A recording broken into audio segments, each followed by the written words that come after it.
आज की to do list में है अर्थमेटिक के कुछ क्वेश्चंस। इसमें से जो थोड़े बहुत क्वेश्चंस थे वो मैंने कल रात को बनाए थे। तो ये अर्थमेटिक के क्वेश्चंस थे। यहाँ पे मुझे मूक एनालिसिस करना है। कल मैंने शायद एक मूक दिया था, तो उसका एनालिसिस नहीं कर पाया था, तो अभी वही करना है, वो थोड़ा पेंडिंग में है। और वोकैब प्रोडिजी पढ़नी है। फिर इसके अलावा परफेक्शन की क्लास अटेंड करनी है। देन एडिटोरियल रीड करना है। और एडिटोरियल में जो वोकैब्स आती है ना, उसको मैं कंप्लीट नोट डाउन नहीं करती हूँ, क्योंकि मोस्ट ऑफ द वर्ड तो रिपीटेड होते हैं और ऐसा लगता है कोई नया वर्ड है तो उसको ही नोट कर लेती हूँ, क्योंकि फिर ऐसे काफ़ी सारी वोकैबलरी हो जाती है और मुझे लगता है कि शायद ज़्यादा वर्ड वोकैब नोट करने की ज़रूरत नहीं है। तो जितने भी इंपॉर्टेंट लगते हैं या फिर जो लगता है कि मतलब मेरी वोकैब से बाहर है, उनको ही नोट डाउन करती हूँ। तो एडिटोरियल को जस्ट रीड करना है। और यहाँ पे प्री के पज़ल सेट हैं, इनको 10 लगाना है। मतलब पज़ल सेट में मोस्ट ऑफ़ द जो चीज़ें हैं वो सिटिंग अरेंजमेंट की ही हैं, बट मैंने लिख दिया है कि प्री के पज़ल सेट 10 लगाने हैं और एक मेंस का लगाना है। और DI सेट जो है वो भी 10 करने हैं। यहाँ पे फ्रेज़ रिप्लेसमेंट के क्वेश्चंस करने हैं, जो इंग्लिश के जो सेक्शनल मॉक होता है या फिर जो इंग्लिश का मॉक टेस्ट होता है, तो उसमें फ्रेज़ रिप्लेसमेंट के जो क्वेश्चंस आते हैं जिसमें वो ग्रामर लगती है, तो वो वाले क्वेश्चंस करने हैं और करंट अफेयर रीड करना है। बस यही जो है टू डू लिस्ट आज की।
तो यहाँ चाय पानी का जो ब्रेक था वो तो कंप्लीट हो गया है। अब उसके बाद करते हैं मॉक एनालिसिस। तो ये जो मॉक टेस्ट था ये कल लगाया था मैंने, लेकिन इंग्लिश और रीजनिंग का जो एनालिसिस करना था वो तो कल हो गया था, बट क्वांट वाला सेक्शन मैंने छोड़ दिया। मैंने सोचा नेक्स्ट डे कर लूँगी, तो अभी बस वही है, उसको फटाफट से कंप्लीट कर लेते हैं। सो नेक्स्ट 3 to 4 डेज़ मेरे बहुत ही वेस्ट रहने वाले हैं, क्योंकि उसमें मेरी कोई स्टडी नहीं होने वाली। मुझे थोड़े बहुत काम है और जिसकी वजह से जो मेरी डेली की जो 7 to 8 आवर्स की स्टडी होने वाली है वो बहुत बुरी तरीके से अफेक्ट होने वाली है। बस अभी मैं सोच रही हूँ कि उन पर डेली मॉक टेस्ट लगा के उसको थोड़ा सा मेंटेन करने की कोशिश करूँ, क्योंकि 3 to 4 डेज़ कंप्लीट जब आप स्टडी नहीं करते हो तो स्टडी में बहुत ज़्यादा गैप हो जाता है। सो आई एम थिंकिंग कि मैं जब मैं स्टडी बिल्कुल भी ना कर पाऊँ तो अब एक मॉक टेस्ट को रेगुलर रखूँ। कुछ ना करने से कुछ तो करना अच्छा ही होता है।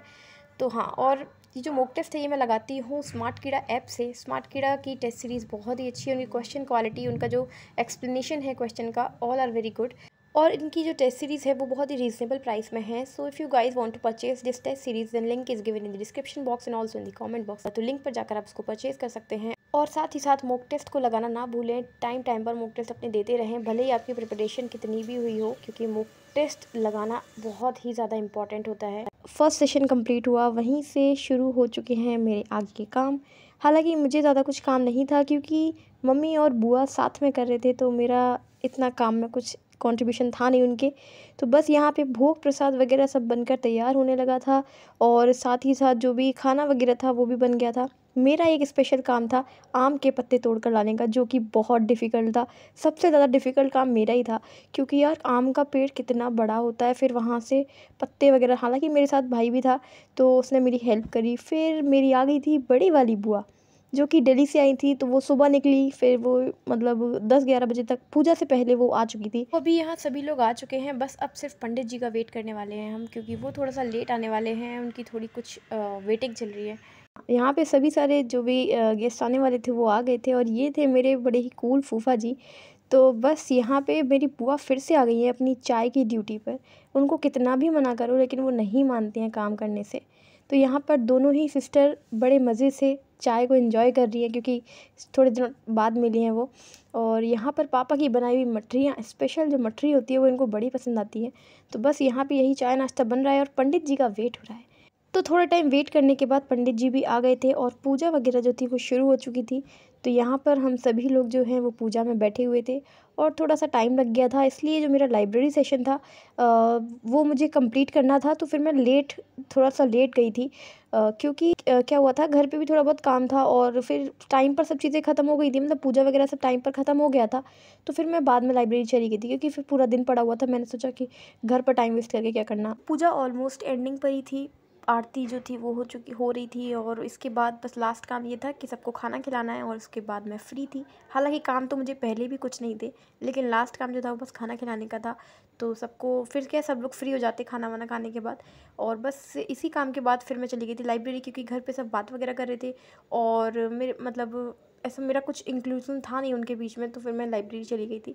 और इसके बाद मैं जो भी बचे हुए टास्क वगैरह थे वो कंप्लीट किए, और जो भी परफेक्शन बैच वगैरह था और जितने भी बचे हुए काम थे वो मैंने 3-4 घंटे स्टडी करी, और उसके बाद फिर मैं घर आ गई थी। तो अभी फ़िलहाल जो ज़्यादा फोकस चल रहा है वो वोकेबलरी पर चल रहा है, और वोकेबलरी भी बस ये है कि कंटिन्यू रिवीजन करते रहो तो उससे बहुत इम्प्रूवमेंट मिलता है। ये चीज़ मैंने एक्सपीरियंस करी है। मतलब पहले मेरी वोकैब जो थी ना वो बहुत ही ज़्यादा नीचे की साइड थी, मतलब उसका ग्राफ बिल्कुल लो था। बट कुछ टाइम से ऐसा लग रहा है कि रीडिंग करते करते, एडिटोरियल पढ़ते टाइम और बार बार रिवीजन से वोकेबलरी स्ट्रॉन्ग हो जाती है। तो भी बस यही है कि मैं तो कंटिन्यू वोकैब को रिवाइज करती रहती हूँ। और अभी यहाँ परफेक्शन बैच कंप्लीट हो गया था। वोकैबुलरी तो सुबह रीड कर ली थी, और इसके अलावा भी थोड़े बहुत काम और करने हैं, जिसमें कि कुछ सिटिंग अरेंजमेंट वगैरह बनाना है।